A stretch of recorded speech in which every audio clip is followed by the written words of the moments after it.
संतान के रूप में कौन आता है?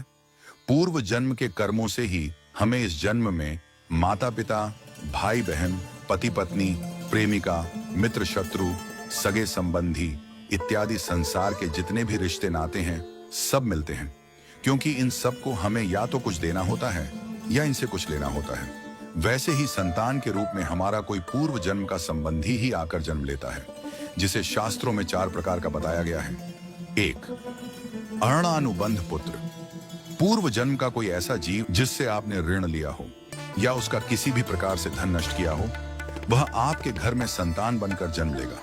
वह अपना धन बीमारी में या व्यर्थ के कार्यों में तब तक नष्ट करेगा जब तक उसका पूरा हिसाब न हो जाए। 2. शत्रुपुत्र। पूर्व जन्म का कोई दुश्मन आपसे बदला लेने के लिए आपके घर में संतान बनकर आएगा। बड़ा होने पर वह माता पिता से मारपीट, झगड़ा करेगा या उन्हें सारी जिंदगी किसी न किसी प्रकार से सताता ही रहेगा। वह हमेशा कड़वा बोलकर उनकी बेइज्जती करेगा और उन्हें दुखी रखकर ही खुश होगा। 3. उदासीन पुत्र। इस प्रकार की संतान न तो माता पिता की सेवा करती है, न ही कोई सुख देती है। वह उन्हें उनके हाल पर मरने के लिए छोड़ देती है। विवाह होने पर यह माता पिता से अलग हो जाते हैं और उनकी चिंता नहीं करते। 4. सेवक पुत्र। पूर्व जन्म में यदि आपने किसी की खूब सेवा की है तो वह अपनी की हुई सेवा का ऋण उतारने के लिए आपकी सेवा करने के लिए पुत्र बनकर आता है। जो बोया है वही तो काटोगे। यदि अपने माता पिता की सेवा की है तो ही आपकी संतान बुढ़ापे में आपकी सेवा करेगी, वरना कोई पानी पिलाने वाला भी पास न होगा। आप यह न समझें कि यह सब बातें केवल मनुष्य पर ही लागू होती हैं।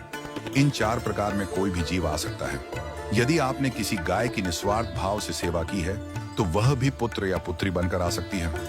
यदि आपने गाय को स्वार्थवश पालकर उसके दूध देना बंद करने के पश्चात उसे घर से निकाल दिया हो तो वह ऋणानुबंध पुत्र या पुत्री बनकर जन्म लेगी। यदि आपने किसी निर्दोष जीव को सताया है तो वह आपके जीवन में शत्रु बनकर आएगा।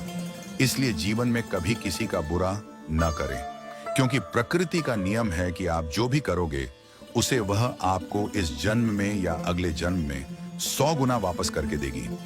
यदि आपने किसी को 1 रुपया दिया है तो समझो आपके खाते में 100 रुपया जमा हो गए हैं। यदि आपने किसी का 1 रुपया छीना है तो समझो आपकी जमा राशि से 100 रुपये निकल गए। जरा सोचिए, आप कौन सा धन साथ लेकर आए थे और कितना साथ लेकर जाओगे। जो चले गए वे कितना सोना चांदी साथ ले गए। मरने पर जो सोना चांदी धन दौलत बैंक में पड़ा रह गया, समझो वह व्यर्थ ही कमाया।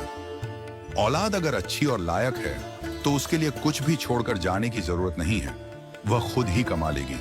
और औलाद अगर बिगड़ी या नालायक है तो उसके लिए जितना भी धन छोड़कर जाओ वह चंद दिनों में सब बर्बाद करके ही चैन लेगी। मैं, मेरा, तेरा और सारा धन यहीं का यहीं धरा रह जाएगा, कुछ भी साथ नहीं जाएगा। साथ यदि कुछ जाएगा भी तो सिर्फ अच्छे बुरे कर्म ही साथ जाएंगे। इसलिए जितना हो सके नेकी करो, सत्कर्म करो